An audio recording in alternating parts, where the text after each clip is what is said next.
பெரிய அற்புதங்களை நமக்காய் ஆண்டவர் செய்வார்.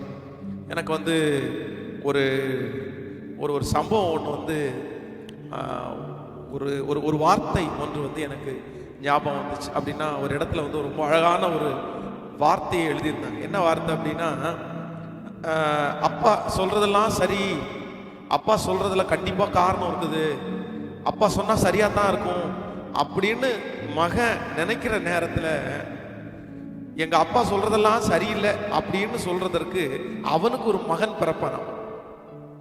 உங்களுக்கு புரியும்னு நினைக்கிறேன். அப்படின்னா ஒரு வாலிபன் வந்து தன்னுடைய தகப்பனார் சொல்றதெல்லாமே சரி, அப்பா சொன்னா கரெக்டா இருக்கும் அப்படின்னு அது வரைக்கும் அவன் வந்து அப்பா சொல்ற வார்த்தையை கேட்கல, அப்பா சொல்றது எரிச்சல்ல சொல்றாரு, அப்பா சொல்றது அவனுக்கு பிடிக்கல.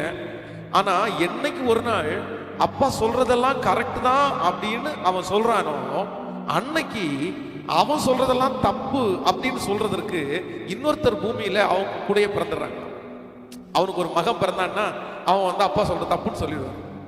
ஸோ அதனால வாலிப காலம் என்கிறது சில நேரங்களில் உங்களுடைய பார்வையில் எல்லாரும் சொல்றது நிறைய நேரத்தில் உங்க பார்வையில் தவறா தெரியும். இல்லை இல்லை இல்லை இல்லை, இன்றைக்கு அது வாலிப பருவமா இருக்கிறதுனால சில நேரத்தில் தப்பா தெரியுதே தவிர, ஆனா ஒரு காலங்கள் தாண்டினதுக்கு பிறகு நம்ம எல்லாருமே சொல்லுவோம், இல்லை இல்லை அவங்க சொன்னதெல்லாமே சரிதான் அப்படின்னு சொல்லுவோம். பொதுவாக காலேஜ் ஸ்கூல்ல நம்மளை ஸ்டிக் பண்ணும்போது நமக்கு ரொம்ப கோபம் தான் வரும்.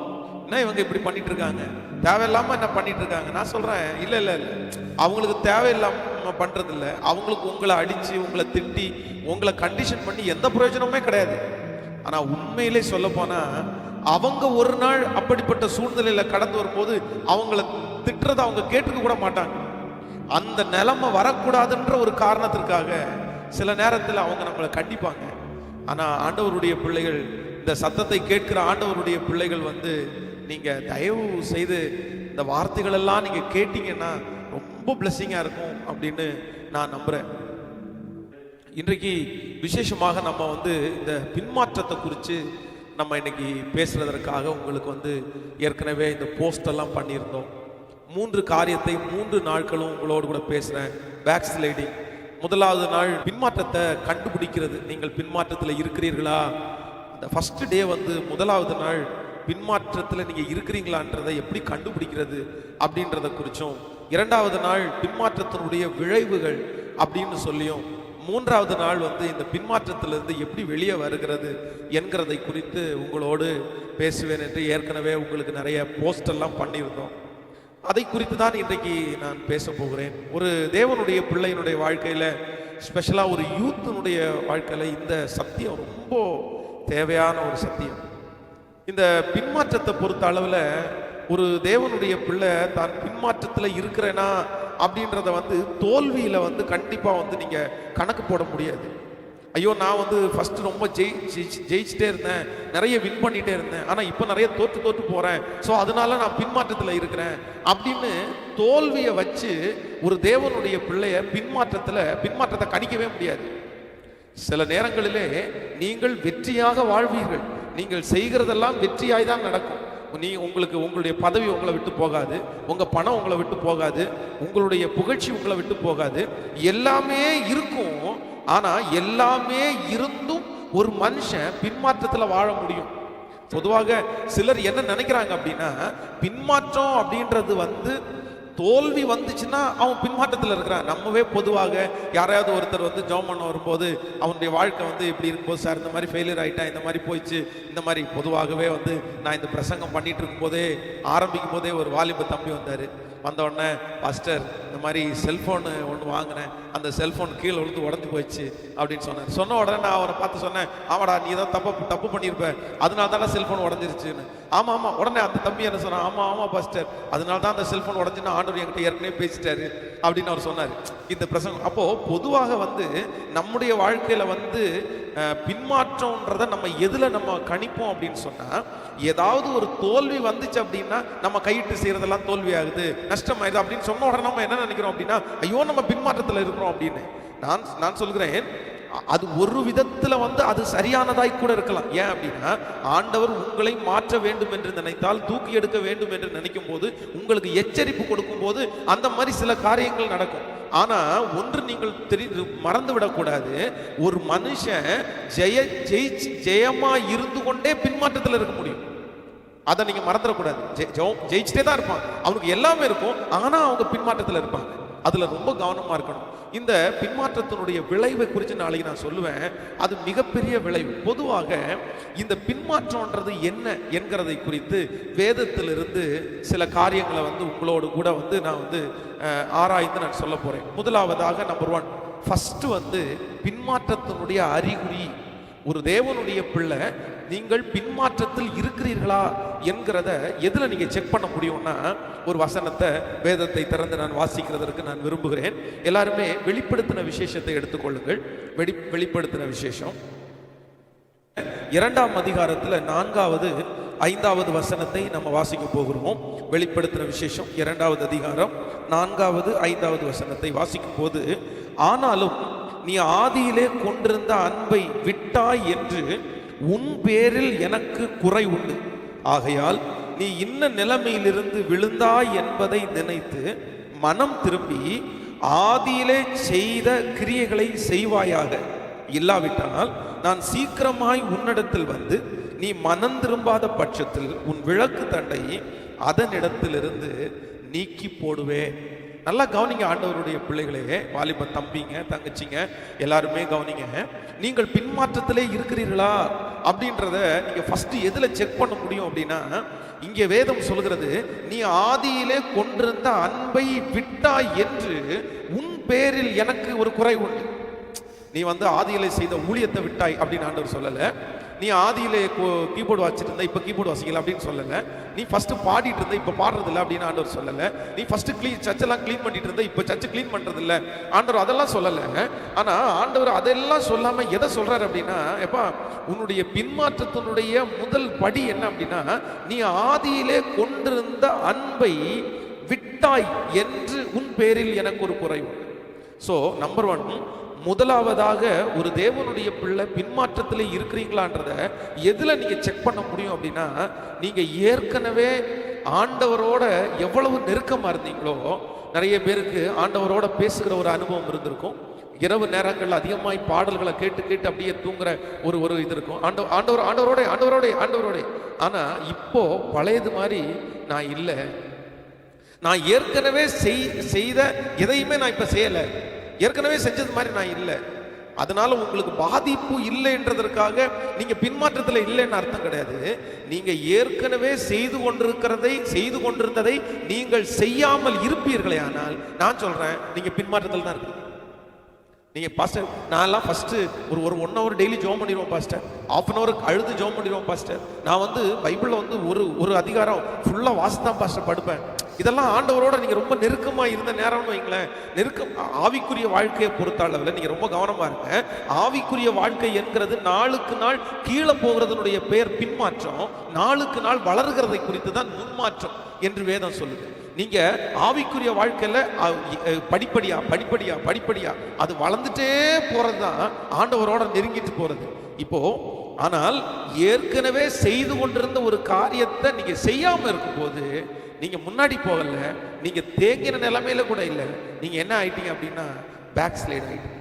ஸோ இந்த சத்தத்தை கேட்கிற அன்பு தேவனுடைய பிள்ளைகளை உங்களை பார்த்து இன்றைக்கு கேட்கிறேன். முன்பு நீங்க செய்து கொண்டிருக்கிறதை அதிகப்படுத்திட்டீங்க அப்படின்னா நீங்க ஆவிக்குரிய வாழ்க்கையில வளர்ந்துட்டு இருக்கிறீங்கன்னு அர்த்தம். நீங்க ஆவிக்குரிய வாழ்க்கையில டெவலப் ஆயிட்டு இருக்கிறீங்க, உங்களுக்குள்ள ஒரு பெரிய மாற்றம் வந்திருக்கு, நீங்க வளர்ந்துட்டு இருக்கிறீங்க. ஆனா நீங்க ஏற்கனவே செஞ்சதை இப்ப செய்யல அப்படின்னா நீங்க பின்மாற்றத்தில் இருக்கு. ஸோ இப்போ நீங்க யோசிச்சு பாருங்க, ஏதாவது அப்படி இருக்கா உங்களுக்கு? ஆமா பாஸ்டர் உண்மைதான் நீங்க சொல்றது, நான் ஃபர்ஸ்டெல்லாம் ரொம்ப ஜோம் பண்ணுவோம் பாஸ்டர், நான் இப்போ அப்படி இல்லை பாஸ்டர், ஃபர்ஸ்டெல்லாம் இப்போ இல்லை, இப்போ அப்படி பண்றது இல்லை பாஸ்டர். அப்போ இன்றைக்கு ஆண்டவருடைய சமூகத்தில் நீங்கள் கண்டிப்பாக ஒப்பு கொடுக்க வேண்டும். இதுதான் பின்மாற்றத்தினுடைய முதல் படி. நீங்க நான் ஒன்று நினைத்துக் கொள்ளுங்கள், பின்மாற்றம் எப்பவுமே ஆரம்பம் நமக்கு ஒன்றும் பிரச்சனை இல்லை. பின்மாற்றத்தினுடைய ஆரம்பம் பிரச்சனை இல்லை, ஆனா பின்மாற்றத்தினுடைய முடிவு ரொம்ப டேஞ்சர். அதை குறித்து நாளைக்கு உங்களுக்கு நான் சொல்றேன்.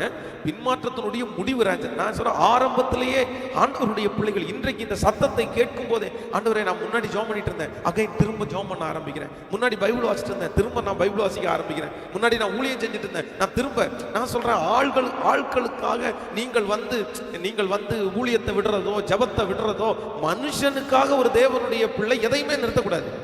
அதுல நீங்க ரொம்ப ஸ்ட்ராங்கா நிக்கணும். இன்னைக்கு இருக்கிற நிறைய வாலிப தம்பிங்க தங்கச்சிங்க ஏன் பின்மாற்றத்தில் இருக்காங்கன்னா, அண்ணே பாருங்கண்ணே, அவர் எனக்கு முன்னாடி சர்ச்சுக்கு வந்தவர் தானே, என்ன ரட்சிக்குள்ள நடத்தினவர் அவர் தானே, ஆனா இன்னைக்கு விழுந்துட்டாருண்ணே, அவர் யூத் லீடர்ண்ணே, அவர் விழுந்துட்டாருண்ணே, அவர் இதை செஞ்சுட்டாருண்ணே, இவன் அது பண்ணிட்டாருண்ணே, இந்த சர்ச்சில் இவங்க இப்படி பேசிட்டாங்கண்ணே, அப்படி பேசிட்டாங்கண்ணே. ஆண்டவருடைய பிள்ளைகளே, ஒன்று நினைத்துக் கொள்ளுங்கள், ஆண்டவர் நமக்கு பைபிள்ல என்ன எழுதியிருக்கிறாருன்னா, கிறிஸ்து இயேசுவை கவனித்து பாருங்க. ஆண்டவர் சொல்றாரு, நீங்க ஃபாலோ பண்ணணும்னா, நீங்க பார்க்கணும்னா அவரை மட்டும்தான் பார்க்கணுமே தவிர, உங்க சர்ச்சிலையோ இல்ல உங்களை சுற்றி இருக்கிற ஒரு யூத்தோ இல்லைன்னா ஒரு பாஸ்டரோ இல்லைன்னா உங்களை நடத்துகிற யாரோ ஒருத்தர் விழுந்து போனதற்காகவோ சொன்னதற்காகவோ நீங்கள் ஜெபத்தை நிறுத்தி இருப்பீர்களே ஆனால், வேதம் வாசிக்கிறத நிறுத்தி இருப்பீர்களே ஆனால், ஊழியம் செய்கிறத நிறுத்தி இருப்பீர்களே ஆனால், பிசாசு உங்களை பின்மாற்றத்துக்குள்ள கொண்டு போறதற்காக முயற்சி எடுத்திருக்கிறான். யாருக்காகவும் நம்ம ஆண்டவரை விட முடியாதுல்ல, யாருக்காகவும் ஜெபிக்காம இருக்க முடியாதுல்ல, யாருக்காகவும் நம்ம வசனத்தை வாசிக்காம இருக்க முடியாதுல்ல, இல்ல யாருக்காகவும் நம்ம ஊழியத்தை விட்டு கொடுத்துட முடியாதுல்ல. இப்போ ஒருத்தர் சொல்றாரு, ரோட்ல போற ஒருத்தர் சொல்றாரு, நீ நாளைக்கு சாப்பிடக்கூடாது அப்படின்றாரு, உடனே அவருக்காக நம்ம சாப்பிடாம இருக்க முடியுமா? இல்ல வீட்டுக்கு பக்கத்துல இருக்கிறவங்க பயங்கரமான சண்டை, நீ யோக்கியதை உள்ள ஆளா இருந்தா நாளைக்கு 3 நேரம் சாப்பிடாரியா அப்படின்னு சொன்னோன்னு நம்ம சாப்பிடாம இருந்துருமா? அட போயா, நீ சொல்றதுக்கு யாரியா? நான் சாப்பிடக்கூடாதுன்னு சொல்றதுக்கு நீ யாரு? அப்போ ஒன்று நினைத்துக் கொள்ளுங்கள் ஆண்டவருடைய பிள்ளைகளே, அப்போ நம்முடைய தேவையான ஒரு விஷயத்தை யார் சொன்னாலும் நம்ம அதை அவங்களுக்காக கேட்க மாட்டோம். அப்போ இது உங்களுக்கு தேவையா தெரியலையா? அப்ப அந்த மனுஷனுக்காக, அந்த யூத்துக்காக, அந்த லீடருக்காக, அந்த பாஸ்டருக்காக ஆண்டவரை நீங்க தூக்கி போட்டீங்களா? ஆண்டவரை தூக்கி போட்டீங்களா? இல்ல. அப்போ இன்றைக்கு எல்லாரும் ஒரு தீர்மானம் எடுங்க. நான் உங்களை ஜெபத்துல தான் நடத்த விரும்புகிறேன். நான் யாரையுமே பொதுவாக நான் யூத்தை யாரையுமே குற்றப்படுத்தவே மாட்டேன். எப்போவுமே நான் கடினமாக கூட பேசுகிறத நான் விரும்ப மாட்டேன். ஏன் அப்படின்னா, நீங்கள் ரொம்ப உங்களுடைய கஷ்டம் எனக்கு நிறைய தெரியும். ஏன் அப்படின்னா, இன்னைக்கு நீங்கள் பொதுவாக என்னுடைய மெசேஜை கேட்குற நிறைய பேர் பரிசுத்தமாக வாழ வேண்டாம்னு நினச்சி யாருமே கேட்க மாட்டீங்க. ஆண்டவர் மேலே அன்பு வச்சு ஆண்டவர்கிட்ட ரொம்ப நேசிக்கணுன்றவங்க தான் நீங்கள் நான் சொல்கிற நிறைய செய்தியை நீங்கள் கேட்பீங்க. அதனால உங்களுக்குள்ள ஆண்டவருக்காக வாழணுன்ற வைராக்கியம் இருக்குது, எனக்கு தெரியும். ஆனால் சூழ்நிலை உங்களை சுற்றி இருக்கிற நிறைய நேரத்தில் உங்களை பாவத்தில் பிடிச்சி தள்ளுறாங்க. ஆனால் நான் என்ன சொல்கிறேன் அப்படின்னா, உங்களை சுற்றி பாவத்தில் பிடிச்சி தள்ளுற பிசாசு தள்ளிட்டு போயிடுவான். ஆனால் நீங்கள் கஷ்டப்பட்டு நிற்கிறது, நீங்கள் கஷ்டப்படக்கூடாதுன்றதுக்காக தான். நீங்க ஒரு நாள் கை கட்டி நின்றக்கூடாதுன்றதுக்காக தான், நீங்க ஒரு நாள் கண்ணீர் வடிக்க கூடாதுன்றதுக்காக தான் நான் உங்கள்கிட்ட இதை ஸ்ட்ரெச் பண்ணி சொல்றேன். யாரையுமே பயமுறுத்துறதுக்காக இல்லவே இல்லை. தயவு செய்து அப்படின்னு நினைக்காதீங்க. உங்களை பயமுறுத்தி நான் என்ன பண்ண போறேன்? உங்களை நான் சொல்றேன், பயமுறுத்துறதுனால நம்ம ஆண்டவரை தேடுவோம்? இல்ல, அப்படியெல்லாம் கிடையவே கிடையாது. நான் மனசோட பேசுறேன். அதனால நம்பர் 1 ஃபர்ஸ்ட், இன்றைக்கு ஆண்டவர் யாரோ ஒருத்தர் இடத்துல இந்த செய்தியை பேசிட்டே இருக்காரு. மகா, நீ முன்னாடி ஜெபம் பண்ற மாதிரி ஜெபம் பண்ணல மகன், நீ முன்னாடி ஜெபிக்கிறது மாதிரி ஜெபிக்கல மகன். முன்னாடியெல்லாம் எப்படி இருப்ப? உனக்கு வார்த்தை தான் முக்கியமா இருந்துச்சு, ஜெபம் தான் முக்கியமா இருந்துச்சு, சர்ச்சு தான் முக்கியமா இருந்துச்சு, ஆண்டவர் தான் முக்கியமா இருந்துச்சு. ஆனா இன்னைக்கு யாரோ முக்கியமா இருந்தாங்கல்ல, மொபைல் முக்கியமாயிருச்சுல்ல, ஃப்ரெண்ட்ஸ் முக்கியமாயிருச்சுல்ல, பைக் முக்கியமாயிருச்சுல்ல, கார் முக்கியமாயிருச்சுல்ல, வாழ்க்கையில என்னென்னமோ உங்களுக்கு முக்கியமாயிருச்சுல்ல, ஆனா ஜெபத்தை மறந்தாச்சுல்ல. அதனால இன்னைக்கு ஆண்டவர் எச்சரிக்கிறார், நீ பின்மாற்றத்தினுடைய ஆரம்பத்திலே இருக்கிற. பின்மாற்றத்தினுடைய இப்படியே கொஞ்சம் கொஞ்சமா கொண்டு போய் கடைசியில் சத்ரு அவனுக்கு அடிமையாக்குறதற்கு உங்களை பார்த்துருவான். அதனால ஃபர்ஸ்ட் நான் ஜெபிக்க போறேன்னு சொல்லுங்க. ஆண்டவருடைய சமூகத்தில் எல்லாருமே இன்னைக்கு ஒப்பு கொடுங்க. ஆண்டவரே, நான் என்னை ஒப்பு கொடுக்குறேன்ப்பா. அதான் சொல்றேன், நீ ஆதியிலே செய்த நீ இன்ன நிலைமையிலிருந்து விழுந்தாய் என்பதை நினைத்து மனம் திரும்பி நீ ஆதியிலே செய்த கிரியையை செய்வாயாக. இல்லாவிட்டால் நான் சீக்கிரமாய் உன்னிடத்தில் வந்து உன் விளக்கு தண்டை அதனிடத்தில் இல்லாதபடி நான் நீக்கி போடுவேன் அப்படின்னு ஆண்டவர் சொல்றார். அப்போ ஆண்டவருடைய பிள்ளைகளே, இன்றைக்கு நம்ம எல்லாருமே இந்த காரியத்திற்காக ஜெபிக்க போகணும். சாலமோனை குறித்து வேதத்தில் வாசிக்கும் போது வேதம் சொல்லுகிறது, அவன் பெரிய பாவத்தில் விழுந்து ஆண்டவருடைய இரக்கத்தை கூட அவனுக்கு இரக்கம் கூட தூரமா இருந்துச்சு. கடைசியில் அவனுடைய முடிவில் எத்தனையோ எச்சரிப்பை கேட்டு கூட அவனால் அந்த பின்மாற்றத்திலிருந்து வெளியே வர முடியாத அளவுக்கு சிக்கிட்டான். அப்படின்னா கொடிகட்டி பறந்தவன் ஒரு நாளில். அவனுடைய ஆரம்பத்தை குறித்து வேதம் சொல்லுகிறது, சாலமோன் வந்து கொடி கட்டி பறப்பான். அவனுக்கு வந்து எத்தனை, அவனுடைய ஞானத்தை கேட்கிறதற்கு எத்தனை ஊரில் இருந்து ஆட்கள் கடந்து வருவாங்க பாருங்களேன். வேதத்தில் நீங்க வாச்சிருக்கிறீங்கல்ல. இன்னும் சொல்ல போனால் அவனை போல ஐஸ்வர்யம் உள்ளவன் இல்லை என்கிற அளவிற்கு அவன் இருந்த எல்லா ராஜாக்களை பார்க்கலும் அதிகமாய் சம்பாதித்தவன் அவன் தான். தங்கம் வெள்ளி எல்லாம் அவனுக்கு வந்து சாக்கு பையிலெல்லாம் கொண்டு வர மாட்டாங்க, லாரியில டன் கணக்கா கொண்டு வந்து இறக்குவாங்க. அவனை சுற்றி இருந்த அத்தனை நாட்டு ராஜாக்களும் வேதம் சொல்லுகிறத அவனுக்கு கப்பம் கட்டினார்கள். அவன் வந்து தன்னுடைய சொந்த ஊர்ல இருக்கிற ஜனங்கள்கிட்ட வரி கேட்க வேண்டிய அவசியமே இல்லை. வெளி ஊர்களிலிருந்தே அவ்வளோ அவனுக்கு வந்துருச்சு. ஆனால் அவனுடைய முடிவில் பஞ்சமாயிருச்சு. ஜனங்கள் மேல பணத்தை வரி வசூலித்து அந்த ஜனங்கள் வந்து அவன் பேர்ல அதிருப்தி ஆகி அவனுடைய மகன் ராஜ்ய பாரத்தில் வந்து உட்காரும் போது அத்தனை பேர் பிரச்சனையே வந்துட்டாங்க. என்ன நினைச்சிட்டு இருக்கிறீங்க?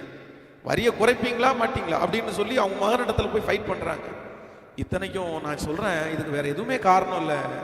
இந்த சாலமோனுடைய பின்மாற்றம் எதுல ஆரம்பிச்சுச்சுன்னா, முன்பு செய்து வந்த காரியத்தை அவன் இடையிலே ஸ்டாப் பண்ணிட்டான், அவன் நிறுத்திட்டான்.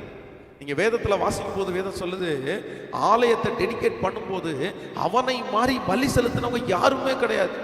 ஆயிரக்கணக்கான ஆடுகளை கொண்டு வந்து அப்படியே பலி செலுத்துகிறான். அன்னைக்கு சந்தோஷம் ஜனங்களா கர்த்தரை துதித்து பாடி எல்லாத்தையும் பண்ணிட்டான். ஆலயம் அவனுடைய தகப்பனார் கட்ட முடியாத ஆலயத்தை கூட அவன் கட்டி முடித்து எல்லா வேலையும் செஞ்சுட்டான். ஆனா அந்த வேலை செஞ்சதுக்கு பிறகு ஸ்டாப் பண்ணிட்டாங்க, அந்த வேலையோட நிப்பாட்டிட்டான். அதுக்கப்புறம் அவன் கட்டின ஆலயத்தின் பக்கமா அவன் போனான்னா தெரில, அவன் திரும்ப பலி செலுத்த போனானா இல்லை, பெருசாலாம் ஒண்ணுமே செய்யல. நான் சொல்றேன், செய்து வந்ததை அவன் நிறுத்தினதுனால அவனுடைய பின்மாற்றம் அவனை அதிலே ஆரம்பித்து அவனை கொடுமைக்குள்ள கொண்டு போய் விட்டுச்சு. ஸோ ப்ளீஸ் எல்லா வாலிப தம்பிகளும் தங்கச்சிகளும் ப்ரேயர் பண்ணுங்க. ஆண்டவரே, நான் ஒன்று செய்கிறேன், ஆதியில் கொண்டிருந்த அன்பை விட்டுட்டேன் ஆண்டவரே.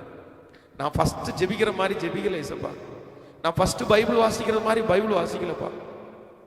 ஃபஸ்ட்டெல்லாம் எவ்வளோ நடந்து ஜெபம் பண்ணுவேன் ஏசப்பா. ஃபஸ்ட்டெல்லாம் மொட்டை மாடியில் போய் எப்படி ஜெபம் பண்ணுவேன் ஏசப்பா. ஃபஸ்ட்டெல்லாம் சர்ச்சிலேயே கிடப்பேனே ஏசப்பா. ஃபஸ்ட்டெல்லாம் எவ்வளோ செஞ்சேன் ஏசப்பா. ஆனால் இப்போ நான் அப்படி இல்லை ஏசப்பா. ஆனால் நீங்கள் ஒன்றும் பெரிய தப்பு பண்ணுறதா நான் சொல்லலை. ஆனால் நீங்கள் ஃபஸ்ட்டு செஞ்சதை செய்யலைன்னாலே இது ஆரம்பம் தான். ஒரு நிமிஷம் கவனிங்க. நிறைய பேர் சொல்லிங்க, அண்ணா இல்லை பாஸ்டர் நீங்கள் சொல்கிற மாதிரி தான் நான் ஃபஸ்ட்டு செய்கிறது எதுவுமே செய்கிறதில்லை, நான் என்ன பண்ணணும் அப்படின்னு நினச்சா வேற ஒன்றும் இல்லை. நீங்கள் வந்து இப்போ வந்து என்ன பண்ணிட்டீங்க அப்படின்னா பேக்ஸ்லைட், பின்னாடி போயிட்டீங்க.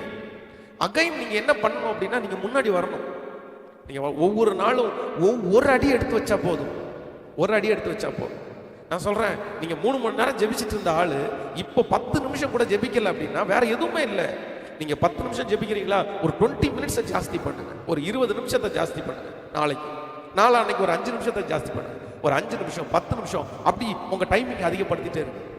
ஃபர்ஸ்டெல்லாம் ஒரு 10 அதிகாரமாவது வாசி தான் நான் படுப்பேன். ஆனால் இப்போ நான் பைபிளை வாசிக்கிறது இல்லைன்னு சொல்கிறவங்க, நான் சொல்கிறேன் ஒரு அதிகாரத்தில் திரும்ப ஸ்டார்ட் பண்ணுங்க. பிரதர் இல்லை மகா, ஒரு அதிகாரத்தில் ஸ்டார்ட் பண்ணுங்க. ஸ்டார்ட் பண்ணி அப்படியே கொஞ்சம் கொஞ்சமாக அவ்வளோதான். ஒரு 2 வீக்ஸ் 3 வீக்ஸ்க்குள்ள நீங்கள் அகைன் திரும்பவும் அந்த பழையது மாதிரி இடத்துக்கு வரும், ஈஸியாக வந்துடும். அதனால நான் வந்து பழையது மாதிரி பண்ணலைன்னு சொன்னா அவ்வளோதான், அப்படியே உட்காந்துருக்க வேண்டியதான். பிசாசு உங்களை நம்மளை கொண்டு போயிட்டே இருப்பான். அதற்கு மாறாக புரிஞ்சிட்டோமா தெரிஞ்சிட்டோமா உடனே அதுல இருந்து வெளியே வர்றது. ஊழியம் செஞ்சுட்டு இருந்தான், இப்போ செய்யலையா, இப்போ நான் என்ன சொல்றேன் அப்படின்னா, நீங்க உங்களுக்கு பெரிய வாய்ப்பு கிடைச்சிருக்கலாம், ஆனா நீங்க செய்யாம போட்டீங்க. இப்போ வந்து அந்த வாய்ப்பு எதுவும் இல்லை. ஈவன் ஃபர்ஸ்ட்ல இருந்து ஸ்டார்ட் பண்ணுங்க. நீங்க வந்து ஆரம்பத்தில் ஸ்டார்ட் பண்ணும்போது உங்களுக்கு மேடை இல்லை, ஆரம்பத்தில் ஸ்டார்ட் பண்ணும்போது உங்களுக்கு ஆள் இல்லை, ஆரம்பத்தில் ஸ்டார்ட் பண்ணும்போது உங்களுக்கு பொருள் இல்லை. ஸோ இப்போ எல்லாம் நல்லா வந்துட்டு திடீர்னு விட்டுட்டீங்க, இப்போ பழைய நிலைமைக்கு மாட்டீங்க. நான் சொல்றேன், அந்த ஆரம்பத்தில் நீங்க செய்தீங்களா மனரம்யமாய், அந்த ஒரு மனுஷனுக்கு அந்த ஒரு இடத்துல யாருமே பார்க்காத இடத்துல அதை திரும்ப ரீகால் பண்ணுங்க. ஈஸியா நீங்க தேவனுடைய சமூகத்துல பின்மாற்றத்திலிருந்து வெளியே வர்றதற்கு முடியும்னு நான் நம்புறேன். ஆமென் சொல்லுங்க பார்க்கலாம். நீங்க எல்லாரும் ஆமோதிப்பீங்கன்னு நினைக்கிறேன். தேங்க்யூ, ஆண்டவர் உங்களை ஆசீர்வதிப்பார். ஸோ ஃபர்ஸ்ட் நம்பர் 1 பின்மாற்றத்தினுடைய அறிகுறி என்ன அப்படின்னா, நம்பர் 1 முதலாவதாக பின்மாற்றத்தினுடைய அறிகுறி, ஒரு தேவனுடைய பிள்ளை வந்து ஏற்கனவே செய்து கொண்டிருந்த ஒரு காரியத்தை அவன் என்றைக்கு செய்யாமல் இருக்கிறான் அன்றைக்கு தான் பின்மாற்றம் ஆரம்பமாகிறது. பின்மாற்றத்தினுடைய முதல் அறிகுறி என்ன அப்படின்னா, நீங்க வந்து ஏற்கனவே செய்து கொண்டு இருந்த ஆண்டவருக்கு பிரியமான காரியத்தை செய்ய முடியல அப்படின்னா அது பின்மாற்றத்தினுடைய முதல் அறிகுறி. அதற்கு உங்களுக்கு வழி சொல்லிட்டேன். திரும்பவும் நம்ம அதை செய்ய ஆரம்பிப்போம். ஆண்டவர் நம்ம கூட இருப்பார். நம்பர் 2, இரண்டாவதாக ஒரு காரியத்தை உங்களோடு நான் சொல்லி உங்களுக்காக ஜெபிக்க போறேன். வாசிக்க போறோம். 1 சாமுவேலின் புஸ்தகத்தை நாம் எடுத்துக்கொள்ளலாம். 1 சாமுவேலின் புஸ்தகம் 3ஆம் அதிகாரத்தை நாம் எடுத்துக்கொள்வோம். 1 சாமுவேல் 3ஆம் அதிகாரத்திலே 3வது 4வது வசனத்தை நம்ம வாசிக்க போகிறோம். 1 சாமுவேல் 3ஆம் அதிகாரம் 3வது 4வது வசனத்தை. தேவனுடைய பெட்டி இருக்கிற கர்த்தருடைய ஆலயத்தில் தேவனுடைய விளக்கு அணைந்து போகும் முன்னே சாமுவேலும் படுத்து கொண்டிருந்தார். அப்பொழுது கர்த்தர் சாமுவேலை கூப்பிட்டார். அதற்கு அவன் இதோ இருக்கிறேன் என்று சொல்லி ஏலியினிடத்திற்கு ஓடி, இதோ இருக்கிறேன், என்னை கூப்பிட்டீரே என்றார். கவனிங்க ஆண்டவருடைய பிள்ளைகளே, இந்த இடத்துல இந்த பின்மாற்றத்தினுடைய இரண்டாவது காரியத்தை உங்களோடு கூட நான் சொல்லுகிறேன். இங்க நம்ம ஒரு சாப்டர்ல வாசிக்கிறோம். இந்த சாப்டர் என்ன அப்படின்னா, ஆண்டவர் சாமுவேல் என்கிற ஒரு சின்ன குட்டி பையனா இருக்கிற அந்த பிள்ளையாண்டானிடத்திலே ஆண்டவர் பேசும்படியாக ஆண்டவர் விரும்பி ஆண்டவர் என்ன கூப்பிடுறாருன்னா, சாமுவேலேன்னு கூப்பிடுறாரு. கூப்பிட்டு அடுத்த நிமிஷத்துல அவன் என்ன சொல்றான்னா, இதோ இருக்கிறேன் அப்படின்னு சொல்லி நேர ஏலி என்கிற ஒருத்தர் இருக்கிறார். அவர் யாருன்னா ஆசாரியர். அவர் தான் அந்த சர்ச்சினுடைய பாஸ்டர் அப்படின்னு வச்சுக்கோங்களேன். அந்த பாஸ்டர் இடத்துல போய் கேட்டேன், ஐயா என்னை கூப்பிட்டீங்களா, ஐயா உங்க சத்தம் கேட்ட மாதிரி இருந்துச்சு, என்னை கூப்பிட்டீங்களா அப்படின்னு கேட்ட உடனே அவர் என்ன சொல்றாரு அப்படின்னா, இல்ல நான் உன்னை கூப்பிடல, நீ போய் படுத்துக்கோ அப்படின்னு சொல்றாரு. இரண்டாவது விஷயம் அதே மாதிரி நடக்குது, இல்ல நான் உன்னை கூப்பிடல அப்படின்னு சொல்றாரு. மூன்றாவது விஷயம் அவன் ஐயா என்னை கூப்பிட்டீங்களான்னு சொல்லும்போது அந்த வசனத்தை நீங்க வாசிச்சீங்கன்னா நல்லா இருக்கும். மறுபடியும் கர்த்தர் சாமுவேலே என்று கூப்பிட்டார்.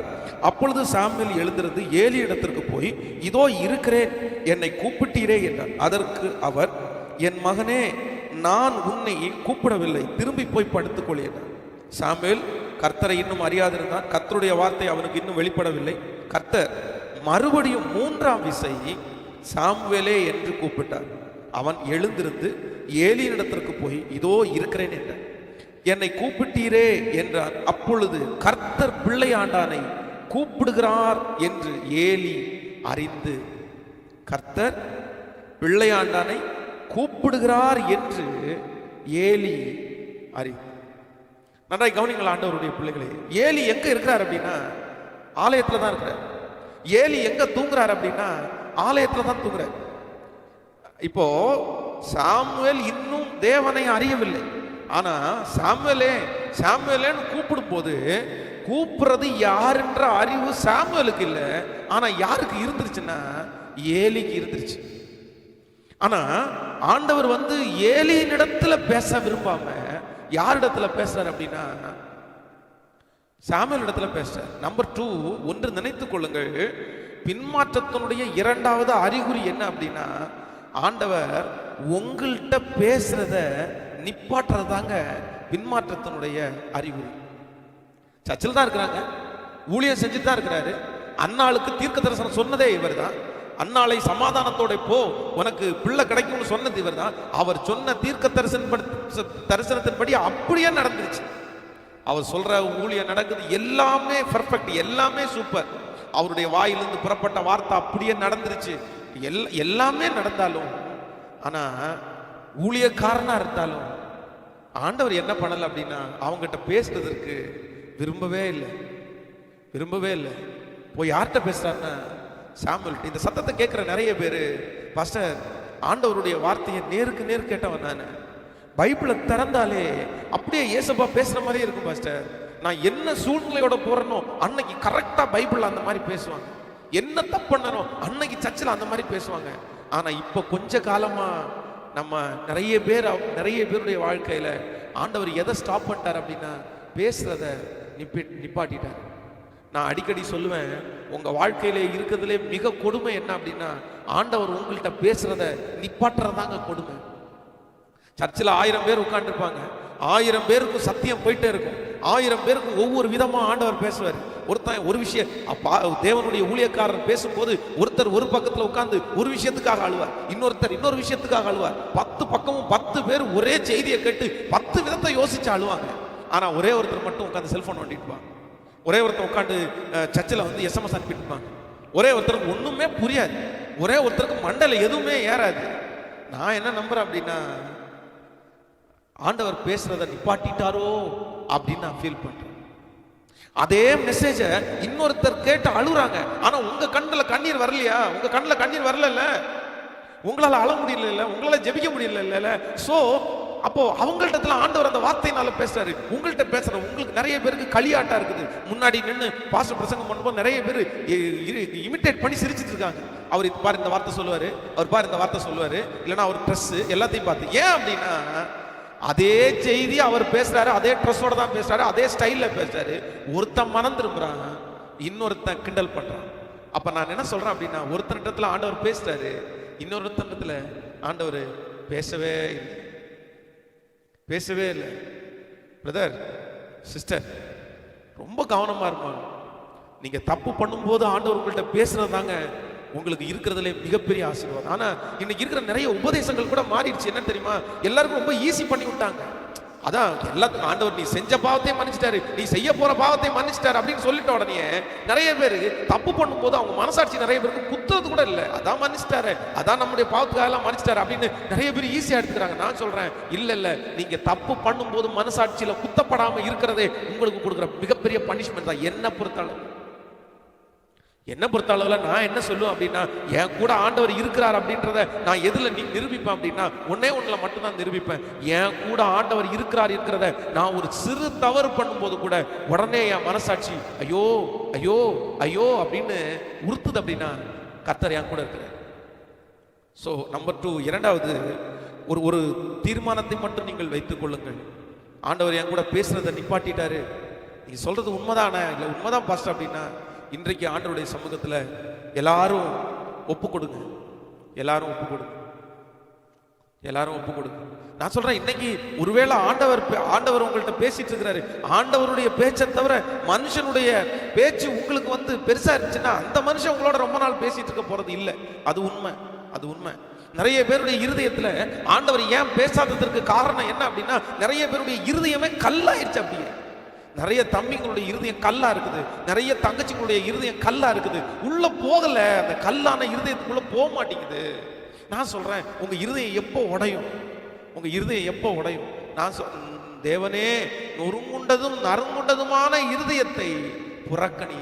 அன்பு மகா உனக்கு சொல்ற, ஆண்டவர் உங்க கூட பேசணும்னு நீங்க நினைச்சீங்க அப்படின்னா, உன் கல்லான இருதயத்தை எடுத்து போட்டு சதையான இருதயம், சாஃப்டான இருதயம், அப்படியே இருதயத்தை உடைச்சு அப்படி ஜெபம் பண்ணும்போது நிச்சயமா சொல்றேன், ஆண்டவர் உங்கள்கிட்ட பேசுவார். முன்னாலே எல்லாம் ஒரு சின்ன பொய் சொன்னாலே படப்படன்னு இருக்கும் பாஸ்டர். ஆனா இப்போ பெரிய தப்பு பண்ணும்போதே அந்த படப்படப்பு உங்களுக்கு குறைஞ்சிருச்சுன்னா ஆண்டவர் உங்கள்கிட்ட பேசுறதை நிறுத்திட்டார். முன்னாடி எல்லாம் சர்ச்சில் போய் வாசல் படியில் காலடி எடுத்து வைக்கும் போதே எனக்காக தான் பேசும், மொபைலை திறந்தாலே எனக்காக தான் பேசும். ஆனா இப்பெல்லாம் பேசுது அதே வார்த்தை தான், அதே பிரசங்கம், அதே மாதிரி தான் பேசுறாங்க. ஆனா உங்க காதுக்குள்ள என்ன பண்ணலன்னா, காதுக்குள்ள போல காது அடைக்கப்பட்டு. சோ ஒப்பு கொடுக்கலாமா? என் கூட பேசுங்க ஆண்டவரே, என் கூட பேசுங்கப்பா, என் கூட மறுபடியும் பேசுங்கப்பா. உங்க குரலை கேட்காம என்னால இருக்க முடியல ஏசப்பா. ஆண்டவருடைய குரலை கேட்காம இருக்க முடியல. திருப்பி எப்ப ஏசப்பா என்கிட்ட பேசுவீங்க? நான் பின்மாற்றத்தில் தான் இருக்கேன்னு நான் நினைக்கிறேன். நீ என்கிட்ட பேசுறது இல்லை. நான் சொல்றேன், பக்கத்துல இருக்கிறவங்களிடத்துல ஆண்டவர் பேசுற. அவன் வந்து நமக்கு சொல்லுவான், என் கூட ஆண்டவர் இப்படி பேசினாரா, இந்த மாதிரி வசனம் என்கிட்ட பேசுடா, இந்த மாதிரி ஒரு பிரச்சனையில போனேன், கரெக்டா ஆண்டவர் கொடுத்தார். நான் சொல்றேன், நீங்க வழி நடத்தின பையன் அந்த மாதிரி பேசுவான், நீங்க ரட்சிப்புள்ள நடத்தின அந்த நபர் பேசுவாங்க. ஆனா உங்களுக்கு மட்டும் அந்த வார்த்தை கேட்கவே கேட்காது. எவ்வளவு கொடுமை! ஆனா அதை கூட உங்களுக்கு உணர்வு இல்லை தெரியுமா? ஆமாடா, ஆண்டவர் எல்லாம் பேசுவாரா, என்கிட்ட கூட பேசியிருக்காரா அப்படின்னு சொல்றதை விட என்கிட்ட பேசிட்டு தாண்டா இருக்கிறாரு. அதான் பிரதர், அதான் மக வெற்றி. நம்ம நிறைய பேர் என்கிட்ட கூட பேசிருக்காரு. பாஸ்ட் முன்னாடி ஒரு காலத்துல ஆண்டவர் என் கூட பேசிருக்காரு. இன்னைக்கு யாராவது அதை யோசிச்சு பார்த்துருக்கீங்களா? நம்மகிட்ட வந்து யாராவது ஒருத்தர் அப்படி சொல்லும் போது நம்ம முதல் வார்த்தை என்ன பண்ணிடுவோம்னா, அப்படிதான் நிறைய பேர் சொல்லுவோம். நானும் கூட அப்படி இருக்கும்போது என்கிட்ட பேசியிருக்காரு ஆண்டவர், நான் கேட்டிருக்கிறேன் அப்படின்னு. இல்ல என் ஆண்டவரை பொறுத்த அளவுல இன்னைக்கு நீங்க, நாளைக்கு இன்னொருத்தன், நாளானைக்கு இன்னொருத்தன் அப்படின்னு போற ஆளே கிடையாது. நீங்க அவரோட இருப்பீர்களே, ஆனால் சாகிற வரைக்கும் உங்களை விட்டு விலகவும் மாட்டார், உங்களை கைவிடவும் மாட்டார். பேசிட்டே இருக்கிறவர் அவர் ஃப்ரெண்டு பிடிச்சிட்டு எல்லாம் போறவர் கிடையாது. அவர் நம்மோட பண்ண உடன்படிக்கை அன்றைக்கு 10 நிமிஷம் பேசியிருக்காருன்னா இன்னைக்கு அரை மணி நேரம் பேசுவார். அதை விட அதிகமாய் நேரங்கள் தான் உங்களோட ஸ்பெண்ட் பண்ணுவாரே தவிர நம்மோட பேசுறது அவருக்கு ஒரு நாள் சலிச்செல்லாம் போகாது, புளிச்செல்லாம் போகாது, புது ஆளெல்லாம் தேட மாட்டார். அதான் வேதம் சொல்லுது, ஏனோக்கு தேவனோடு சஞ்சரித்து கொண்டிருந்தான், காணப்படாமல் போனான். ஏனோக்கு தேவனோடு சஞ்சரித்து கொண்டிருந்தான், காணப்படாமல் போனான். இதுக்கு என்ன அர்த்தம் நினைக்கிறீங்க? அடுத்த வசனம் சொல்லுது, கர்த்தர் அவனை எடுத்துக்கொண்டார். நான் என்ன ஃபீல் பண்றேன் அப்படின்னா, டெய்லி காலையில வந்து ஆண்டவர் வருவாரு, அவன் உடனே பேசிட்டே இருப்பான், ஆண்டவரே ஆண்டவரே ஆண்டவர். இப்போ ஆண்டவருக்கு வந்து ஒருவேளை மேலே போக வேண்டிய ஒரு சூழ்நிலை வந்துச்சு, சரிப்பா நான் கிளம்புறேன் அப்படின்னு சொல்லி பாருங்களேன், ஒரு உதாரணத்திற்காக நான் சொல்றேன். அப்போ அந்த டைமிங் வந்து கேப் போடும். அதனால ஆண்டவர் நினைச்சிருப்பாருன்னா, டேய் இந்த பூமியில நீ இருந்தேன்னா டைம் நமக்கு பத்த மாட்டேங்குது, நீ பேசாம என்ன பண்ணிரு அப்படின்னா என் கூட எப்பவும் பேசுறதுக்கு கர்த்தர் அவனை எடுத்துக்கொண்டார். ஸோ அதனால இன்றைக்கு எல்லாரும் ஆண்டுடைய சமூகத்தில் ஒப்பு கொடுப்போம். திரும்பவும் லார்ட் என் கூட பேசுங்கப்பா, என் கூட பேசுங்கப்பா, உங்க சத்தத்தை நான் கேட்கணும்ப்பா, நான் சொல்றேன். உடனே நீங்க படுத்து கிடக்கும் போது மகனே அப்படின்னு நல்லா கூப்பிடுவாருன்னு அந்த மாதிரி உங்களை வந்து ஒரு தவறான உபதேசத்துக்குள்ள நான் நடத்த விரும்பல. நான் சொல்றேன், ஆண்டவர் உங்களோட பைபிள்ல பேசணும், நீங்க போய் உட்காரும் போது செய்தி கேட்கும் போது பேசணும், நீங்க மொபைல்ல திறந்து வார்த்தை கேட்கும் போது அப்படியே அழணும். கர்த்தர் சமூகத்தில் ஆண்டவரே பேசுவார். அப்படி பேசியிருக்கிறார், பேசிக்கொண்டிருக்கிறார், பேசுவார். அதனால ஒப்பு கொடுக்கலாமா? கண்களை எல்லாரும் மூடி இந்த 2வது பாயிண்ட்டுக்காக, என் கூட ரொம்ப நாளாச்சுப்பா நீங்க பேசி, உங்க குரலை நான் ரொம்ப மிஸ் பண்றப்பா, வார்த்தையை நான் ரொம்ப மிஸ் பண்றப்பா, ரொம்ப ஃபீல் பண்றேன்ப்பா. இன்னைக்கு நிறைய பேர் என்கிட்ட வந்து ஏசப்பா பேசுவார் சொல்லும் போது எனக்கு வெக்கமா தான்ப்பா இருக்குது. நீங்க என்கிட்ட எப்பப்பா பேசுவீங்க? பின்மாற்றத்தினுடைய அறிகுறி நம்பர் 1 முதல்ல என்ன அப்படின்னா, நீங்க ஏற்கனவே செஞ்சிட்டு இருந்ததை செய்யாம ஸ்டாப் பண்ணிட்டு இருப்பீங்க அப்படின்னா நீங்க பின்மாற்றத்தில் இருக்கிறீங்கன்னு அர்த்தம். பின்மாற்றம் உங்களுக்குள்ள ஆரம்பிச்சிருச்சு. ஸோ நம்பர் 2, 2வது, ஆண்டவர் உங்கள்கிட்ட பேசுறத நிப்பாட்டிட்டாங்கன்னா நீங்க பின்மாற்றத்தினுடைய ஆரம்பத்தில் இருக்கிறீங்க. இதுதான் யாருக்கு நடந்ததுன்னா சவுலுக்கு நடந்துருச்சு. சவுலை குறித்து வேதம் சொல்லுது, அவங்கிட்ட ஆண்டவர் பேசுறதுக்கு விரும்பவே இல்லை. ஆண்டவர் விரும்பவே இல்லை. ஆனா அவன் அதை பெருசாவும் எடுக்கல. ஆரம்பத்துல ஆண்டவர் தங்கிட்ட பேசாததை நினைச்சு ஆரம்பத்துல அவன் பெருசா ஃபீல் பண்ணவே இல்லை. அவன் விட்டா சரி பரவாயில்ல, நமக்கு தான் தீர்க்கதரிசி பேசுறாரு, அவர் பேசினா போதும். ஆனா அந்த தீர்க்கதரிசி செத்ததற்கு பிறகு, சாமுவேல் இறந்ததற்கு பிறகு அவன் வாழ்க்கையில பாடுபடுவான் பாருங்க. அவனோட ஆண்டவருடைய வார்த்தையை கேட்கறதற்கு அல்லாம் மோதுவான். யாராவது கர்த்தருடைய வார்த்தையை சொல்ல மாட்டாங்களா? கர்த்தர் என்ன குறித்து என்ன வச்சிருக்கிறாரு? கடைசியில ஒன்றும் பண்ண முடியாம சூனியக்காரி இடத்துல போவான். நீயாவது எப்படியாவது சாமுவேலை எழுப்பி கொடு, என்கிட்ட எனக்கு கண்டிப்பா பேசணும் அப்படின்னு. சூனியக்காரிய ஒரு நாள் தேசத்தை விட்டு துரத்தினவனா. அதனால ஆண்டவருடைய பிள்ளையே, ஆண்டவர் உங்கள்கிட்ட பேசுறது தான் உங்களுக்கு இருக்கிற மிகப்பெரிய வேலை.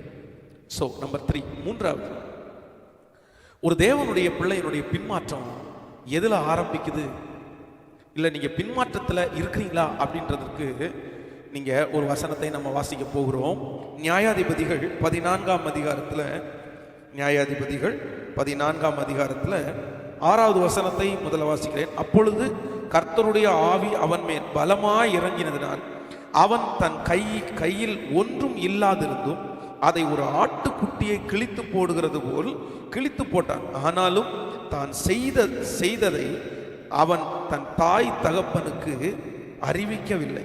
இப்போ 9வது 10வது வசனத்தை நம்ம வாசிக்கும் போது, அவன் அதை தன் கைகளில் எடுத்து சாப்பிட்டு கொண்டே நடந்து தன் தாய் தகப்பனிடத்திற்கு வந்து அவர்களுக்கும் கொடுத்தான், அவர்களும் சாப்பிட்டார்கள். ஆனாலும் தான் அந்த தேனை சிங்கத்தின் உடலிலே எடுத்ததை அவர்களுக்கு அறிவிக்கவில்லை.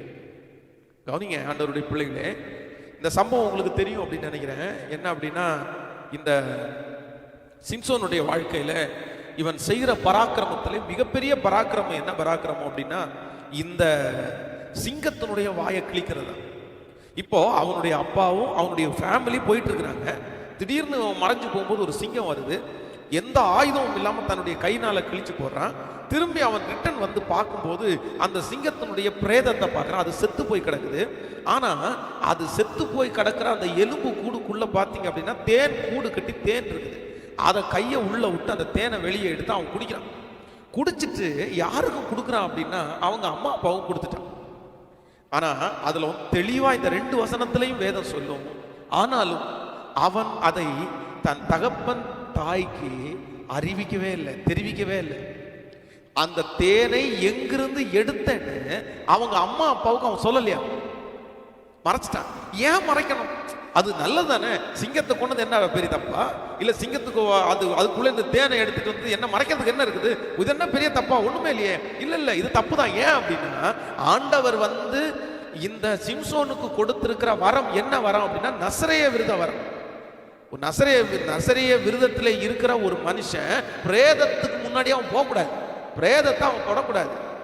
அந்த அந்த அந்த அபிஷேகம் தான் அவன் தலை மேல இருக்கிறதாய் ஆண்டவர் அவங்களுக்கு பிறக்கும் போதே வாக்கு கொடுத்தார்.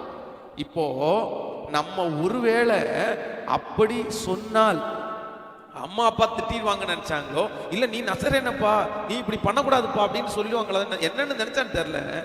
ஆனா தன்னுடைய தகப்பனார் தாயாருக்கு சிம்சோன் செய்ததை மறைத்து விட்டான். நம்பர் 3, மூன்றாவது, ஆண்டவருடைய பிள்ளைகளே, நீங்கள் பின்மாற்றத்திலே இருக்கிறீர்களா என்கிறத எதுல செக் பண்ண முடியும் அப்படின்னா, நீங்க ஏதோ ஒரு காரியத்தை நீங்க மறைக்கிறீங்க அப்படின்னா நான் சொல்றேன் நீங்க பின்மாற்றத்துல இருக்கீங்கன்னா. பொதுவாக வந்து அதுக்காக நான் வந்து உங்களுடைய வாழ்க்கையில நடக்கிறது எல்லாத்தையும் கொண்டு போய் ஓப்பனா எல்லா இடத்துலையுமே சொல்லுங்க அப்படின்னு சொல்லல. இது அதை சொல்ல வரல. எல்லாருக்கும் வெளிப்படையா நீங்கள் சொல்லுகிறத குறித்து நான் சொல்ல வரல. கவனிங்க, ரொம்ப கவனம். நீங்க யார்கிட்டையும் சொல்ல வேண்டாம். ஆனா அதே நேரத்துல ஒரு தேவனுடைய பிள்ளையினுடைய வாழ்க்கையில ஒரு வாலிபன், ஒரு வாலிப தங்கச்சி, ஒரு வாலிப தம்பிக்குள்ள சீக்ரெட் அப்படின்னு இருக்குல்ல, இல்லைன்னா அது சீக்ரெட் அப்படின்றத விட நீங்க வந்து கோடு இல்லைன்னா வந்து லாக் இருக்கு பாருங்களேன். இந்த லாக் உங்களுக்கு இருக்குமே, ஆனால் நீங்க எதுல தான் இருக்கிறீங்க அப்படின்னா பின்மாற்றத்தினுடைய ஆரம்பத்தில் வந்துட்டீங்க. உங்களுடைய ஆபீஸ் விஷயம், உங்களுடைய வேலை விஷயம், உங்களுடைய பண விஷயத்தை லாக்ல வைக்கிறதெல்லாம் இல்லைப்பா. ஆனா சிலர் வந்து சொந்த அம்மா அப்பாவுக்கு நிறைய மறைக்கிறோம்ல. நிறைய பேருடைய போனுடைய பாஸ்வேர்டு யாருக்குமே தெரியாது, மொபைலுடைய பாஸ்வேர்டு யாருக்குமே தெரியாது. வாட்ஸ்அப்புக்கு ஒரு பாஸ்வேர்டு, கேலரிக்கு ஒரு பாஸ்வேர்டு, அப்புறம் இன்ஸ்டாகிராமுக்கு ஒரு பாஸ்வேர்டு, எல்லாத்துக்குமே. ஃபர்ஸ்ட் எல்லாம் ஒரு ஃபோனுக்கு ஒரு பாஸ்வேர்டு தான் இருந்துச்சு. ஆனா இப்போ வந்து ஒவ்வொரு ஆப்புக்கும் ஒரு பாஸ்வேர்டு, அப்ப என்ன அப்படின்னா தன்னுடைய வாழ்க்கையில இருக்கிற எதையுமே யாரும் ஒருத்தர் என்ன செய்யக்கூடாதுன்னா பாத்திரக்கூடாது அப்படின்னு நினைக்கிறாங்க. தனக்கு வந்த கால் தன்னோட பேசின நபர் என்னத்துக்கு பேசினார் அப்படின்றது யாருக்கு கேட்கக்கூடாது. அதுக்கு ஒரு லாக் போட்டுருக்கிறோம். யாருக்கு கேட்கக்கூடாது. நான் சொல்றேன் உங்க பர்சனல் தான் பிரதர், உங்க பர்சனல் சிஸ்டர், உங்க பர்சனல். நிச்சயமா உங்க பர்சனலுக்குள்ள யாரும் வந்து இன்டர்ஃபியர் ஆகிறத நீங்க விரும்ப மாட்டீங்க. நான் சொல்றேன் ஓகே. ஆனா உங்க பர்சனலுக்குள்ள உங்க அம்மா அப்பா கூட வந்து இன்டர்ஃபியர் ஆகக்கூடாது அப்படின்றது உங்களுக்கு தப்பா தெரியல. மூணாவது பர்சன் உங்களுடைய விஷயத்துல இன்டர்ஃபியர் ஆக வேண்டிய அவசியம் இல்லை. ஓகே, உங்களுக்கு எல்லாம் தெரியும், நீங்க ரொம்ப படிச்சவங்க, எல்லாம் ஞானம் உங்களுக்கு இருக்குது. இல்ல ஆண்டவருடைய பிள்ளைகளே, இல்ல தம்பு, இல்ல மகா, வாழ்க்கையில ரொம்ப கவனமா இருங்க. நீங்க என்னைக்கு ஒரு மனுஷனுக்கு, ஒரு குடும்பத்துல இருக்கிற நபருக்கு மறைக்க ஆரம்பிக்கிறீங்களோ அன்னைக்கே பின்மாற்றத்தினுடைய முதல் படியில சத்தம் உங்களை கொண்டு வந்து விட்டான்னு வைங்க. இன்றைக்கு வரைக்கும் கர்த்தருடைய சமூகத்துல ஆண்டவருக்கு உண்மையா சொல்றேன், என்னுடைய போன்ல நான் ஒரு லாக் வந்து போட்டதே இல்லை, ஒரு SMS எதுக்குமே. என்னுடைய மொபைலை இன்றும் யார் வேணாலும் பார்க்குறாங்க, யார் வேணாலும் பார்த்துக்கப்பா, வாட்ஸ்அப் பார்த்துக்கப்பா. நம்முடைய மோஸ்ட்லி என்னுடைய வாட்ஸ்அப் எல்லாம் தம்பிங்க தான் பார்ப்பாங்க, தம்பிங்க தான் சர்ச் பண்ணுவோம். ஓ இப்படி வந்திருக்கு, இப்படி ஓகேடா, சரி பார்த்துக்கலாம். ஆனால் நான் வந்து எல்லாரும் என்ன மாதிரி அப்படி இருக்கணும் அப்படின்னு சொல்லலை. ஆனால் நீங்கள் மறைக்க ஆரம்பிக்கும் போதே நினைங்க நீங்கள் ஏதோ ஒரு தப்பண்ண ஆரம்பிக்கிறீங்க, அதனால தான் மறைக்கிறீங்க. நீ நியாயமானவராக இருந்தால், நீங்க உண்மையானவராக இருந்தால், நீங்க பரிசுத்தமானா இருந்தால் நீங்க ஏன் மறைக்கணும்னு கேட்கிறேன். நீங்க கரெக்டாக தானே பண்ணிருக்கீங்க, நீங்க சரியா தானே பண்ணிருக்கீங்க, மறைக்க வேண்டிய அவசியமே கிடையாது. இப்போ சிம்சோன் வந்து இந்த சிங்கத்தை கொன்றது நல்லதா, நல்லதா, தேனை எடுத்துட்டு வந்தது நல்லதா. ஆனா எதுக்குப்பா மறைக்கணும்? நீ எதுக்கு மறைக்கணும்? மறைக்க வேண்டிய அவசியமே இல்லையே. நல்லதா இருந்தா மறைக்கிறது தப்பு இல்லை. ஆனா மறைக்கிறாங்க அப்படின்னா ஏதோ ஒன்று இருக்குன்னு தானே அர்த்தம். நல்ல ஆண்டவருடைய பிள்ளைகளே, ஒன்று நினைத்துக் கொள்ளுங்கள், நீங்க மற்றவர்களுக்கு முன்பாக வெளியரங்கமா இருக்கிற வரைக்கும் உங்களுக்குள்ள, அதான் தேவனுடைய ஊழியக்காரர்கள், பழைய தேவனுடைய மனுஷங்கள்லாம் சொல்லுவாங்க, நீங்க எப்படி இருக்கணுமாமா, ஒரு உண்மையுள்ள ஊழியக்காரன் எல்லாருக்கும் முன்னாடியும் திறந்த புத்தகமா இருக்கணும் அப்படின்னு சொல்லுவாங்க. திறந்த புத்தகம், யார் வேணாலும் அவங்க வந்து படிச்சுக்கலாம், யார் வேணாலும் அவங்க வந்து பார்த்துக்கலாம். நானும் இன்றும் இந்த பலிபீடத்துல இருந்து அப்படிதான் ஜெபிக்கிறேன், ஆண்டவரே ஒரே ஒரு கிருபை மட்டும் கொடுங்கப்பா, சாகர வரைக்கும் ஊழியத்துல திறந்த புத்தகமாகவே இருக்கணும் ஆண்டவரே. எந்த ஒளிவு எந்த மறைவு எனக்குள்ள இருக்கவே கூடாது ஆண்டவரே. ஸோ இன்றைக்கு ஆண்டவருடைய பிள்ளைகள், நீங்கள் ஜெபிக்க ஆரம்பிங்க. ஆண்டவரே, ஆண்டவரத்துல கேளுங்க. நான் மறைக்கிறேன், நான் சொல்றேன் எல்லாருக்கும் காமிக்கணுன்றதுக்காக இல்லை, அந்த அளவுக்கு போகாதீங்கன்னு நான் நம்புறேன். அதான் வந்து இப்போ இருக்கிற வாலிப தம்பிங்க தங்கச்சிங்க எல்லாம் நிறைய பேர், நீங்கள் ரொம்ப எக்ஸ்போர்ட், அதில் பயங்கர பெரிய ஆட்கள். உங்களுடைய ஃபோனில் இருக்கிற யாராவது ஒருத்தர் வந்து நான் கண்டுபிடிக்கிறேன் அப்படின்னு சொல்லி கொடுத்தா கூட அதை ஒரு நிமிஷத்தில் ஒரு செகண்டுக்குள்ளே டெலீட் பண்ணி கொடுக்குற அளவுக்கு உங்களுக்கு பயங்கர திறமைகள் எல்லாம் நிறைய இருக்குது.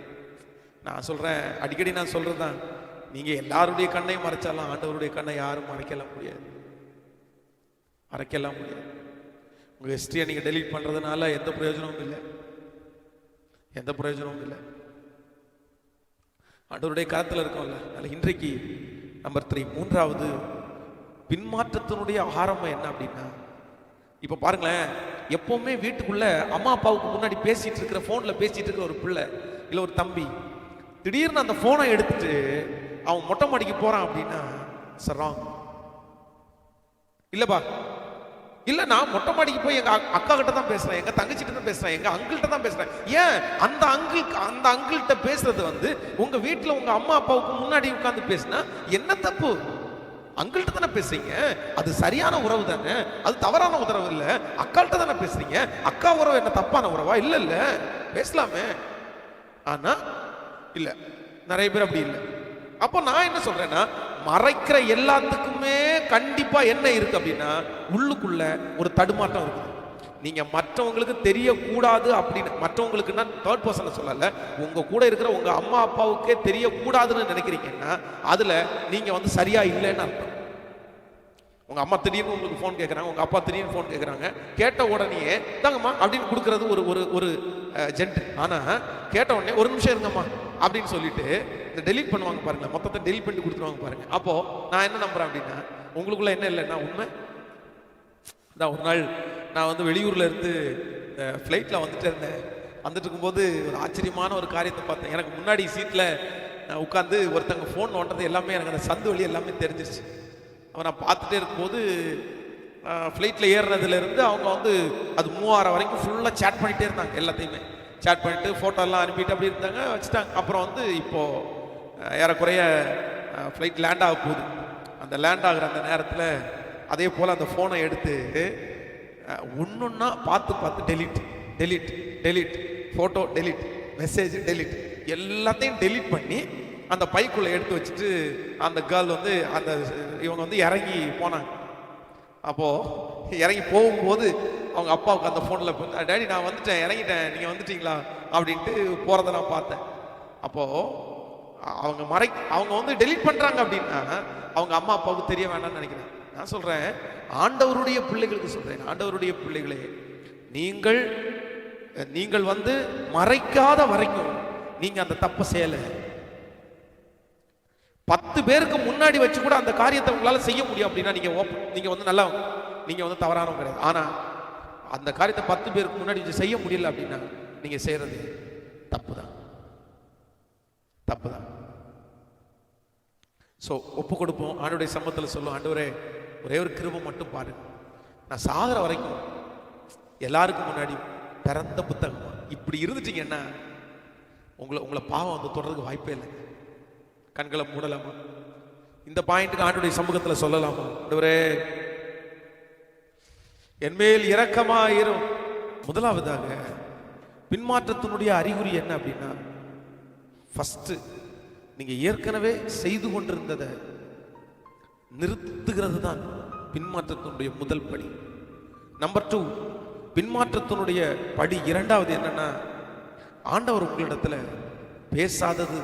பேசுறத ஸ்டாப் பண்ணிட்டாங்கன்னா நீங்க பின்மாற்றத்துக்குள்ள ஆரம்பிச்சிட்டீங்க. நம்பர் 3, ஒரு தேவனுடைய பிள்ளை எப்போ மற்றவங்களுக்கு தங்களை மறைக்கிறாங்களோ, அப்படின்னா தங்கள் செய்கிறதெல்லாம் மறைக்க விரும்புகிறாங்களோ, அப்போவே அவங்க வந்து கர்த்தரோட தூரத்தில் இருக்காங்க, பின்மாற்றம் ஆரம்பிச்சிச்சுன்னு அர்த்தம். நம்பர் 4, 4வது கடைசியா ஒரு காரியத்தை உங்களோட சொல்லி உங்களுக்காக ஜெபிக்க போறேன். வாசிக்கலாம். 2 சாமுவேலின் புஸ்தகத்திலே நம்ம வாசிக்க போகிறோம். 2 சாமுவேல் 11ஆம் அதிகாரத்திலே 1வது வசனம். 2 சாமுவேல் 11ஆம் அதிகாரத்திலே 1வது வசனத்தை நம்ம வாசிக்கும் போது, மறு வருஷம் ராஜாக்கள் யுத்தத்திற்கு புறப்படும் காலம் வந்தபோது தாவீது யோவாவையும் அவனோடு கூட தன் சேவகரையும் இஸ்ரவேல் அனைத்தையும் அம்னோன் புத்திரரை அழிக்கவும் ராஃபாவை முற்றுகை போடவும் அனுப்பினார். தாவீதோ எருசலேமில் இருந்து விட்டார். நன்றாய் கவனிங்கள், இந்த வார்த்தையை திரும்ப ஒரு விசி வாசிக்கிறேன். மறுபடியும் மறு வருஷம் ராஜாக்கள் யுத்தத்திற்கு புறப்படும் காலம் வந்தபோது தாவீது யோவாவையும் அவனோடு கூட தன் சேவகரையும் இஸ்ரவேல் அனைத்தையும் அம்னோன் புத்திரரை அழிக்கவும் ரஃபாவை முற்றுகை போடவும் அனுப்பினான். தாவீதோ எருசலேமில் இருந்து விட்டான். தாவீதோ எருசலேமில் இறந்து விட்டான். ராஜா தான் யுத்தத்துக்கு முன்னாடி நிற்கிறவர், ராஜா தான் ஜனங்களுக்கு வழிகாட்டுகிறவர். ராஜா இந்த பக்கத்தில் 50 பேர், இந்த பக்கத்தில் 50 பேர். பொதுவாக எந்த ராஜாக்கள் வீடுகளில் இருந்தாலும் தாவீது ராஜா மட்டும் யுத்தத்திற்கு அவன் தான் முன்னாடி நிற்பான். ஆண்டவரிடத்துல போய் கேட்பான், ஆண்டவரே போலாமா வேணாமா அப்படின்னு. கர்த்தர் உடனே பதில் கொடுப்பார். அப்படிப்பட்ட அவன் எப்பவுமே சளைச்சதே இல்லை, வேலைக்காகவோ எதுக்காகவும் சளைச்சதில்லை. அது தாவீதை குறித்து நம்ம நிறைய தியானிக்க வேண்டியது இருக்குது. ரொம்ப ஸ்பீடு ஒர்க்கர், ஹார்ட் ஒர்க்கர், இப்படி நிறைய இருக்குது அவனுக்குள்ள. இன்னும் மல்டி டேலண்ட் பர்சன், நிறைய தாளந்துகள் உள்ளுக்குள்ள இருந்துச்சு. அவனுக்கு இசைக்கருவிகள் வாசிக்க தெரியும், அவனுக்கு பலசாலி, தைரியசாலி, அவன் அப்படி மல்டி டேலண்ட் பர்சன். ஆனா அவன் லைஃப்ல எப்பவுமே அவன் வந்து என்ன பண்ணது இல்லைன்னா, யுத்தத்திற்கு போகாம அவன் எப்பவும் இருந்ததே இல்லை. வேதம் சொல்லும் போதே சொல்லுது, ராஜாக்கள் யுத்தத்திற்கு புறப்படும் காலம் வருகிற போது, அது ராஜாக்கள் அந்த யுத்தத்திற்கு கண்டிப்பா புறப்படுற ஒரு டைம், அந்த டைம் கண்டிப்பா ராஜா போய் ஆகணும். ஆனா ராஜா போகல அந்த யுத்தத்துக்கு. என்னமோ தெரியல, என்னமோ சலிப்பு வந்துருச்சா என்னன்னு தெரியல. அவன் வேதம் சொல்லுது, தாவீது எருசலேமிலே இருந்து விட்டான். அவன் இருந்த அடுத்த வரிகளை நீங்க வாசிக்கும் போது, ஒரு நாள் சாயங்காலத்திலே தாவீது தன் படுக்கையிலிருந்து எழுந்து அரண்மனையின் உப்பரியின் மேல் உலாத்தி. நெக்ஸ்ட் நீங்க தொடர்ந்து அந்த வசனத்தை வாசிட்டே இருக்கும் போது, அவ்வளவுதான், பார்த்தான், கண்டான், பாவத்துல விழுந்தான், தண்டனை வந்துருச்சு அப்படின்னு அந்த அதிகாரம் அப்படியே கடந்து போகும். ஸோ இதுக்கு, இந்த பாவத்துல விழுந்ததுக்கு, தண்டனையை வாங்கினதற்கு, இவ்வளோ பெரிய கொலையை பண்றதற்கு காரணமா இருந்தது வேற எதுவுமே இல்லை. அவன் வாழ்க்கையில சும்மா இருந்தான் பாருங்களேன். யுத்தத்திற்கு போக வேண்டிய காலத்துல யுத்தத்திற்கு போகாம எருசலேம்ல தேவையில்லாத ரெஸ்ட் எடுத்தான். அந்த டைம் அவன் வாழ்க்கையில பின்மாற்றத்தினுடைய அந்த எஜ்ஜில் அவன் காலடி எடுத்து வச்சிட்டான். கவனிங்க ஆண்டவருடைய பிள்ளைகளே, வாலிப தம்பிங்க தங்கச்சிங்க, நீங்க பிஸியா இருக்கிற வரைக்கும் நீங்க பின்மாற்றத்துக்குள்ள போக மாட்டீங்க. கண்டிப்பா போக மாட்டீங்க. நீங்க பின்மாற்றத்துக்குள்ள போக மாட்டீங்க. நீங்க பிஸியா இருந்தீங்கன்னு வைங்களேன், உங்களுக்கு வந்து யோசனைகள், அதை செய்யலாம், இதை செய்யலாம். ஆனா எப்போ ஒரு வாலிபன் வந்து சும்மா இருக்க ஆரம்பிக்கிறானோ, சும்மா இருக்கிறதுனா நிறைய பேர் எனக்கு வேலை இல்லை பாஸ்டர், எனக்கு அப்படி இருக்கிறேன் இப்படி. நான் சொல்றேன், வேலைன்றதை பொறுத்த அளவில் நீங்க வந்து வேலைக்கு போறது இல்லை. நிறைய பேர் வீட்டில் உட்கார்ந்து அதை யூஸ்ஃபுல்லா பயன்படுத்துறாங்க. இந்த லாக்டவுன் காலங்களில் ஒரு வாலிப தம்பி சொல்லும்போது ரொம்ப அழகா சொன்னா, பாஸ்டர் நான் எப்படியாவது இந்த இயருக்குள்ள பைபிளை வாசிக்க முடிக்கணும்னு நினைச்சேன், 6 மந்த்துக்குள்ள முடிக்கணும்னு நினைச்சேன். ஆனா இந்த லாக்டவுன் எனக்கு ஆண்டவர் ரொம்ப அழகா கொடுத்துட்டாரு. கிட்டத்தட்ட யோவேல் தீர்க்க தரிசனம் வரைக்கும் நான் வந்துட்டேன் பாஸ்டர், இன்னும் கொஞ்சம் சாப்டர் நான் முடிச்சிடுவேன் அப்படின்னு. ஸோ ரொம்ப யூஸ்ஃபுல்லா பயன்படுத்திட்டேன். எத்தனை பேர் அப்படி சாட்சி சொல்றவங்க இருக்காங்க. இந்த லாக்டவுன்ல நான் பைபிள் எழுதி முடிச்சேன், பைபிள் படிச்சேன், இத்தனை மணி நேரம் ஜெபம் பண்ணேன், இந்த புக்ஸ் வாசிச்சு முடிச்சேன், எத்தனை பேர். சோ ஆனா நிறைய பேர் என்ன பண்றாங்க அப்படின்னா, சும்மா என்ன சும்மா இந்த சும்மா இருக்கும். நம்ம சும்மா இருந்துட்டோம்னாலே நம்ம வேலை செய்யாம இருக்கிற அதான் நான் அடிக்கடி சொல்லுவேன், சும்மா இருக்கிறவனுடைய ஒரு மூளை பிசாசனுடைய தொழிற்சாலை. நான் எல்லா யூனிட்டின்னு சொல்லும்போது சொல்லுவேன், சும்மா இருக்கிற ஒரு நபருடைய மூளை வந்து பிசாசுடைய தொழிற்சாலை. இவன் சும்மா இருக்க ஆரம்பிச்சாலே கை எதையாவது ஒட்டணும், ஏதாவது போலான்னு தோணும், எங்கேயாவது பண்ணலான்னு தோணும், அவ்வளோதான் உடனே பின்மாற்றத்துக்குள்ள விழுந்துச்சு. அப்போ ஆண்டவருடைய பிள்ளைகளே, நீங்கள் ஒன்று நினைத்துக் கொள்ளுங்கள், வாலிப தம்பிங்க தங்கச்சிங்க எப்பவுமே ஒன்று நினைத்துக் கொள்ளுங்கள், நீங்க பிஸியா இருக்கிறதற்காக நீங்க ஆண்டவரிடத்துல கேளுங்க. உங்களுக்கு ஒருவேளை அந்த டைம் உங்களுக்கு டைம் கிடைக்குதா, இந்த டைம் ஏதாவது ஒரு விதத்துல நன்மையாய் பயனுள்ளதாய், எத்தனையோ பரிசுத்தவான்கள் எழுதின எவ்வளவு அழகான புத்தகங்கள் எல்லாம் இருக்குது. ஆனா இன்னைக்கு இருக்கிற நிறைய வாலிப தம்பிங்க தங்கச்சிங்க புத்தகம் வாசிக்கிறத ஒரு பழக்கமா வைக்கிறது இல்ல. உண்மையிலே சொல்றேன், புத்தகத்தை வாசிங்க, புத்தகங்கள் வாசிக்கணும்.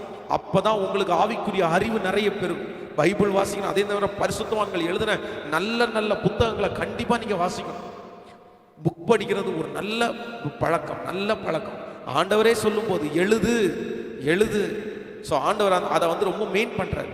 அதனால அந்த டைமை வேஸ்ட் பண்ணாம சும்மா இருக்கிறத நீங்க அவாய்ட் பண்ணி எப்பவுமே பிஸியா இருக்கணும். நீங்க தூங்குற நேரத்தை தவிர மற்ற நேரங்கள் பிஸியா இருக்கணும்னு நினைச்சிட்டீங்கன்னா பின்மாற்றத்துல நீங்க இருக்க மாட்டீங்க. இந்த சத்தத்தை கேட்கிற நிறைய பேர் இன்னைக்கு பின்மாற்றத்தினுடைய படியிலே காலடி எடுத்து வைக்கிறதுக்கு வேற எந்த காரணம் இல்லைங்க. நீங்க சும்மா இருந்ததுதான் காரணம், சும்மா இருந்ததுதான் காரணம். ஸோ இன்னைக்கு ஒரு தீர்மானத்தோடு இந்த இடத்தை விட்டு கடந்து போகும். ஆண்டவரே, நான் ஒரு நிமிஷத்தை கூட என் வாழ்க்கையில் வீணடிக்க மாட்டேன். உண்மைதான் பாஸ்டர், நீங்க சொல்றது உண்மைதான். நான் என்னைக்கு வேலை இல்லாம இருந்தனோ, என்னைக்கு வீட்டுல தனியா இருந்தனோ, என்னைக்கு மொட்டை மாடல தனியா இருந்தனோ, என்னைக்கு அந்த இடத்துல தனியா போனேனோ, அன்னைக்கு தான் எனக்கு இந்த பிசாசு பிடிச்சிருச்சு. அன்னைக்கு தான் இந்த மாதிரி நான் யோசிச்சேன். அன்னைக்கு தான் தப்பு பண்ணேன். அன்னைக்கு தான் பாவத்துல விழுந்தேன். அன்னைக்கு தான் இச்சை எனக்கு வந்துருச்சு. நான் பிஸியா இருக்கிற வரைக்கும் வரவே இல்லை பாஸ்டர். எஸ் எஸ், உங்களுக்காக நான் ஜெபிக்க ஆசைப்படுகிறேன். நாளைய தினத்துல மிக முக்கியமான செய்தி உங்களோட பேசுவேன். இந்த பின்மாற்றத்தினுடைய விளைவுகள், அது மிக அவசியமான ஒரு செய்தி. இது நிறைய வாலிபர்களுக்கு நீங்க அனுப்புங்க. உங்களுக்கு பிடிச்சிச்சுன்னா நிறைய பேருக்கு ஷேர் பண்ணுவோம். ஆண்டவர் உங்களோடு கூட இருப்பார். நம்ம எல்லாரும் அப்படியே தேவ சமூகத்துல நீங்க எந்த இடத்துல இருந்தாலும் ஒரு நிமிஷம் அப்படியே கண்களை மூடி, ஆண்டவரே, நான் ஒரு நாளும் பின்மாற்றத்துக்குள்ள போயிடக்கூடாதுப்பா. முன்பு செய்து வந்ததை திரும்ப நான் செய்யறதற்கு நான் விருப்பப்படுறேன். திரும்ப செய்யறதற்கு நான் விருப்பப்படுறேன். ஆண்டவரே, என்கிட்ட பேசுங்கப்பா, என்கிட்ட பேசுங்கப்பா.